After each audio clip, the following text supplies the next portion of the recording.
नमस्कार. 8:30च्या बातमीपत्रात मी आशुतोष सावे आपलं स्वागत करतो. सुरुवातीला एक नजर ठळक बातम्यांवर. पाकिस्तानात क्वेट्टा इथल्या पोलीस प्रशिक्षण केंद्रावर दहशतवादी हल्ला, 50हून अधिक ठार. मुस्लिम महिलांना समान अधिकार मिळण्याच्या दृष्टीनं त्रिवार तलाकच्या मुद्द्याला राजकीय रंग नको, पंतप्रधानांचं आवाहन. विविध प्रकल्पांच्या अंमलबजावणीसाठी ठाणे महानगरपालिकेच्या सिटी ट्रान्सफॉर्मेशन सेंटरचं मुख्यमंत्र्यांच्या हस्ते उद्घाटन. कुपोषण निर्मूलनासाठी 5 मंत्री आणि सचिवांचा समावेश असलेल्या कृती दलाची स्थापना. राज्यातल्या सामाजिक ऐक्याच्या दृष्टिकोनातून विविध जातीधर्माच्या मोर्चेकऱ्यांच्या न्याय्य मागण्यांचा सरकारनं गांभीर्यानं विचार करावा, असं प्रकाश आंबेडकर यांचं प्रतिपादन. आणि नक्षलवाद्यांनी चळवळीहून बाहेर पडून मुख्य प्रवाहात सामील व्हावं, असं केंद्रीय गृहराज्यमंत्री हंसराज अहिर यांचं आवाहन. आता पाहूया सविस्तर वृत्त. पाकिस्तानात बलुचिस्तानची राजधानी क्वेट्टा इथल्या पोलीस प्रशिक्षण केंद्रावर काल दहशतवाद्यांनी केलेल्या हल्ल्यात 50हून अधिक जणांचा मृत्यू झाल्याचं वृत्त आहे, तर 100हून अधिक जखमी झाले आहेत. या चकमकीत 2 पोलीस आणि 3 दहशतवादीही मारले गेले आहेत. प्रशिक्षण केंद्रातल्या वसतिगृहाच्या प्रवेशद्वारातून 5 ते 6 दहशतवादी आत आले. प्रथम त्यांनी 2 स्फोट केले आणि त्यानंतर बेछूट गोळीबार करायला सुरुवात केली. दहशतवाद्यांनी काही पोलीस अधिकाऱ्यांना ओलीस धरल्याचंही वृत्त आहे. हल्ल्याच्या वेळी प्रशिक्षण केंद्रात सुमारे 500 प्रशिक्षणार्थी उपस्थित होते. आतापर्यंत 200 प्रशिक्षणार्थींना सुरक्षित स्थळी हलवण्यात आलं आहे. या हल्ल्याची जबाबदारी अद्याप कोणत्याही संघटनेनं घेतलेली नाही. चकमक अद्याप सुरूच आहे, अशी माहिती बलुचिस्तानचे गृहमंत्री सरफराज बुक्ती यांनी दिली आहे. मुस्लिम महिलांना त्यांचे अधिकार मिळणं गरजेचं असून त्रिवार तलाकच्या मुद्द्याला राजकीय रंग देऊ नका, असं आवाहन पंतप्रधान नरेंद्र मोदी यांनी केलं आहे. ते काल उत्तर प्रदेशात बुंदेलखंडात महोबा इथं एका जनसभेत भाषण करत होते.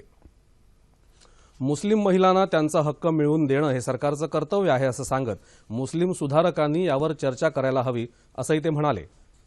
वाराणसी इथं मोठ्या विकासकामांची नांदी काल पंतप्रधानांच्या उपस्थितीत झाली. ऊर्जा गंगा प्रकल्पाची कोनशिला पंतप्रधानांनी बसवली.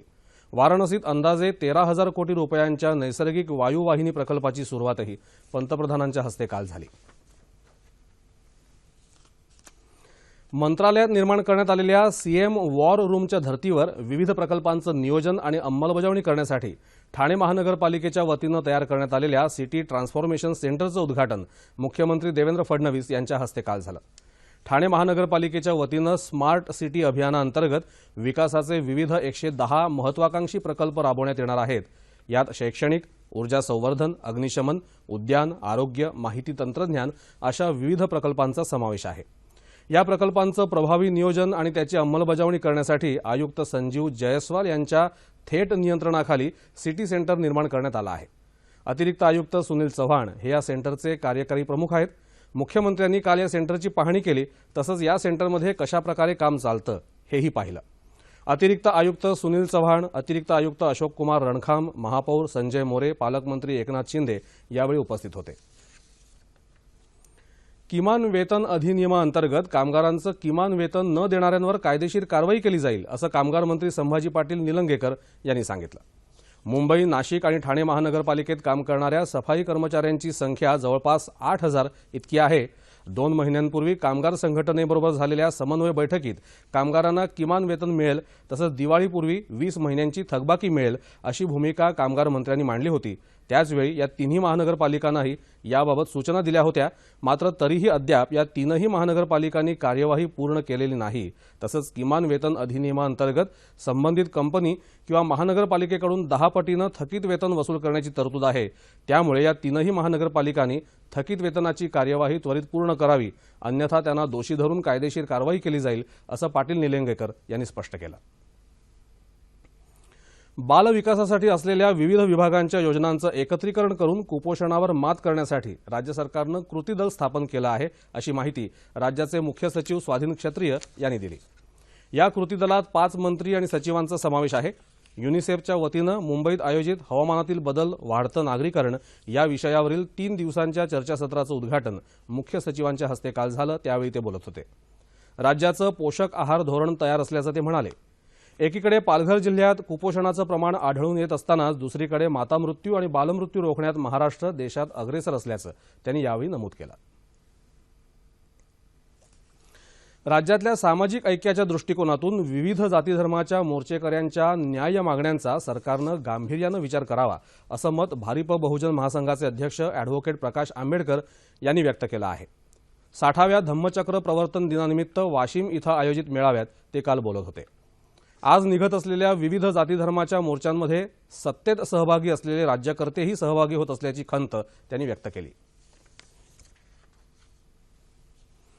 नक्षलवाद निष्फळ ठरत असून चळवळ करणाऱ्यांनी यातून बाहेर पडून मुख्य प्रवाहात यावं असं आवाहन केंद्रीय गृहराज्यमंत्री हंसराज अहिर यांनी केलं आहे। गडचिरोलीत अहेरी इथं प्राणहिता पोलीस अधीक्षक कार्यालय आणि आदर्श मित्रमंडळ यांच्यासह इतर सामाजिक संस्थांच्या वतीनं आयोजित अग्निपंख या कार्यक्रमात ते काल बोलत होते। नक्षलवादाचा बीमोड करण्यासाठी संरक्षण मंत्रालय सर्वतोपरी मदत करेल असं आश्वासन त्यांनी दिलं।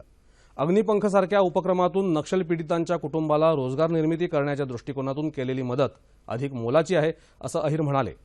गडचिरोलीची नक्षलवाद ही ओळख आता बदलली पाहिजे। पोलीस दल आपलं काम करतच आहे, नागरिकांनीही आपलं कर्तव्य पार पाडलं पाहिजे असं प्रतिपादन गडचिरोलीचे पालकमंत्री राजे अंबरीशराव अत्राम यांनी केलं। देशाचा सांस्कृतिक वारसा प्रगल्भ असून हीच देशाची ताकद आहे असं राज्यपाल चे विद्यासागर राव यांनी म्हटलं आहे। नाशिक इथं काल SMRK महिला महाविद्यालयात जागतिक शांतता परिषदेचं उद्घाटन राज्यपालांच्या हस्ते झालं, त्यावेळी ते बोलत होते। शिक्षण पद्धतीत बदल करण्याची गरज असून संशोधनात्मक शिक्षणावर भर देण्याची गरज त्यांनी यावेळी व्यक्त केली।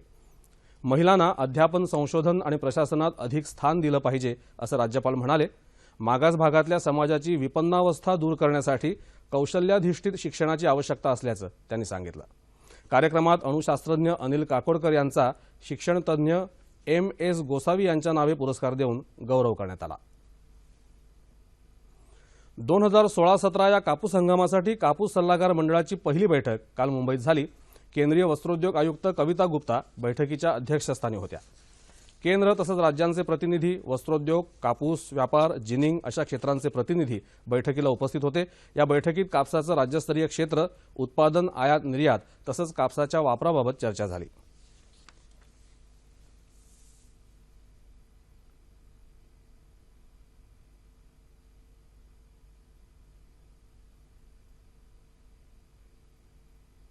पुढील बातम्यांकडे वळण्यापूर्वी सह्याद्री वाहिनीच्या वृत्त विभागासाठी स्ट्रिंगर्सची नियुक्ती करण्याबाबत माहिती जाणून घेऊया। भारती भारत लोकसेवा प्रसारक प्रादेशिक वृत्त विभाग दूरदर्शन केंद्र मुंबईकडून 36 जिल्ह्यांकरता स्ट्रिंगर्सचं पॅनल तयार करण्यासाठी अर्ज मागवण्यात येत आहेत। अर्ज 16 डिसेंबर 2016 संध्याकाळी 5 वाजेपर्यंत प्रादेशिक वृत्त विभाग दूरदर्शन केंद्र PB मार्ग वरळी मुंबई 30 या पत्त्यावर पोहोचतील अशा पद्धतीने पाठवणं आवश्यक आहे। अर्ज आणि अधिक माहिती संकेतस्थळ www.ddkmumbai.org वर उपलब्ध। सर्वत्र दिवाळी सणाच्या स्वागताची जय्यत तयारी सुरू आहे। रंगीबेरंगी कंदील, आकर्षक दिव्यांच्या रोषणाईनं बाजारपेठा फुलून गेल्या आहेत। डाऊन सिंड्रोम या मानसिक आजारानं ग्रस्त असलेल्या मुलांनीही दिवाळी सणाच्या स्वागतासाठी तयारी सुरू केली आहे।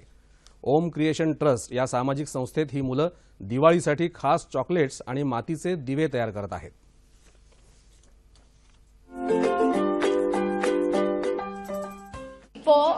For Diwali, for making chocolate. Happy Diwali and Happy New Year. हम लोग दिवाली के लिए बना रहे हैं और ऐसा सब सेल होता है, अलग अलग कलर से सब बनाते हैं हम लोग और अच्छा लगता है पेंट करने के लिए। यही टाइम वक्त है जहां हम गुड सेल्स कर सकेंगे ताकि ये बच्चों को हम सपोर्ट करके उनको स्टाइपेंड दे पाए। That is our main motto कि उनको जॉब मिले।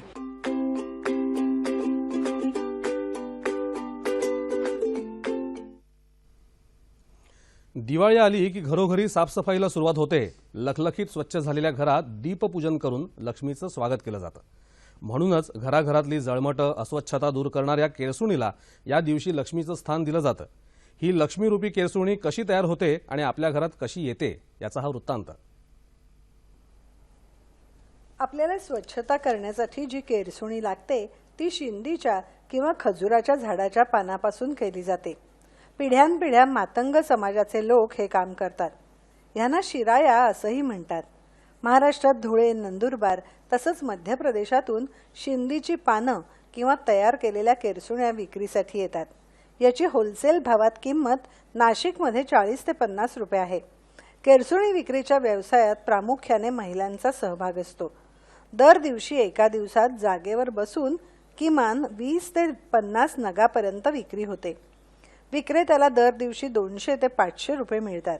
आम्हाला काय शिरायचं काय कमाई नाही. यावर्षी 2 रुपये एक नागा माग भेटते, आम्हाला काय भेटत नाही. कारण का मालच महाग झाले. चालू नाही तर स्वस्त असतात आम्ही गिरायकाला स्वस्त देतो, पण यावर्षी चालू वर्षी महाग माल भेटला आम्हाला. शिरायांची मूठ बनवणं ही एक कलाकुसरीची बाब समजली जाते आणि म्हणून मग त्या केरसुणीची किंमत त्यावरून ठरते. एकाच कुटुंबातील माणसं या केरसुणी उत्पादनात वेगवेगळी कामं करून चरितार्थ चालवताना दिसतात. दिवाळीत मोठ्या केरसुणीबरोबर पूजेसाठी छोट्या केरसुणीला पण मागणी असते. तिची लक्ष्मी पूजनाच्या वेळी पूजा केली जाते. वरवर साधा वाटणारा हा व्यवसाय अक्षरशः लाखो लोकांना रोजगार पुरवत आहे. हिंगोली इथल्या संत नामदेव पोलीस कवायत मैदानावर आयोजित 23व्या नांदेड परिक्षेत्रीय पोलीस क्रीडा स्पर्धांचा समारोप आणि बक्षीस समारंभ काल झाला. नांदेड परिक्षेत्राचे विशेष पोलीस महानिरीक्षक चिरंजीव प्रसाद यावेळी उपस्थित होते. जीवनाच्या सर्वच क्षेत्रात पोलिसांनी खिलाडू वृत्तीनं जगावं, त्यामुळे शारीरिक आणि मानसिक स्वास्थ्य सुदृढ राहतं, असं प्रसाद यांनी सांगितलं. या स्पर्धांमध्ये एकूण 430 खेळाडू सहभागी झाले होते. Hockey, football, volleyball, basketball, kho kho, kabaddi अशा विविध स्पर्धा यावेळी घेण्यात आल्या. नांदेड जिल्ह्याला सर्वसाधारण विजेतेपद तसंच महिला सर्वसाधारण विजेतेपदही मिळालं. स्वामी रामानंद तीर्थ मराठवाडा विद्यापीठ आणि लातूरच्या दयानंद विज्ञान महाविद्यालयाच्या वतीनं पश्चिम विभाग आंतरविद्यापीठ बॅडमिंटन स्पर्धेला काल लातूरमध्ये सुरुवात झाली. आमदार अमित देशमुख यावेळी उपस्थित होते. कुलगुरू डॉक्टर पंडित विद्यासागर या कार्यक्रमाच्या अध्यक्षस्थानी होते, तर भारतीय बॅडमिंटन संघटनेचे उपाध्यक्ष प्रदीप गंधे आणि दयानंद शिक्षण संस्थेचे अध्यक्ष लक्ष्मीरमण लाहोटी या कार्यक्रमाला प्रमुख पाहुणे म्हणून उपस्थित होते. या स्पर्धेत राज्यासह गोवा, मध्य प्रदेश, राजस्थान आणि गुजरात या राज्यातल्या 46 विद्यापीठातले 700 खेळाडू सहभागी झाले आहेत. न्यूझीलंड विरुद्धच्या मर्यादित षटकांच्या उर्वरित 2 क्रिकेट सामन्यांसाठी भारतानं आधीच्या 3 सामन्यांचा संघच कायम ठेवला आहे. भारतानं सध्या मालिकेत 2-1 अशी आघाडी घेतली असून चौथा सामना उद्या रांची इथं तर शेवटचा सामना विशाखापट्टणम इथं शनिवारी होणार आहे. हवामान वृत्त. येत्या 24 तासात संपूर्ण राज्यातलं हवामान प्रामुख्यानं कोरडं राहील असा हवामान खात्याचा अंदाज आहे. आणि शेवटी ठळक बातम्या पुन्हा एकदा. पाकिस्तानात क्वेट्टा इथल्या पोलीस प्रशिक्षण केंद्रावर दहशतवादी हल्ला, 50हून अधिक ठार. मुस्लिम महिलांना समान अधिकार मिळण्याच्या दृष्टीनं त्रिवार तलाकच्या मुद्द्याला राजकीय रंग नको, पंतप्रधानांचं आवाहन. विविध प्रकल्पांच्या अंमलबजावणीसाठी ठाणे महानगरपालिकेच्या सिटी ट्रान्सफॉर्मेशन सेंटरचं मुख्यमंत्र्यांच्या हस्ते उद्घाटन. कुपोषण निर्मूलनासाठी 5 मंत्री आणि सचिवांचा समावेश असलेल्या कृती दलाची स्थापना. राज्यातल्या सामाजिक ऐक्याच्या दृष्टिकोनातून विविध जाती धर्माच्या मोर्चेकऱ्यांच्या न्याय मागण्यांचा सरकारनं गांभीर्यानं विचार करावा, असं प्रकाश आंबेडकर यांचं प्रतिपादन. आणि नक्षलवाद्यांनी चळवळीतून बाहेर पडून मुख्य प्रवाहात सामील व्हावं, असं केंद्रीय गृहराज्यमंत्री हंसराज अहिर यांचं आवाहन. आणि याबरोबरच हे बातमीपत्र संपलं. पुन्हा भेटूया सकाळी 11:30 वाजता सह्याद्री वाहिनीवर. नमस्कार.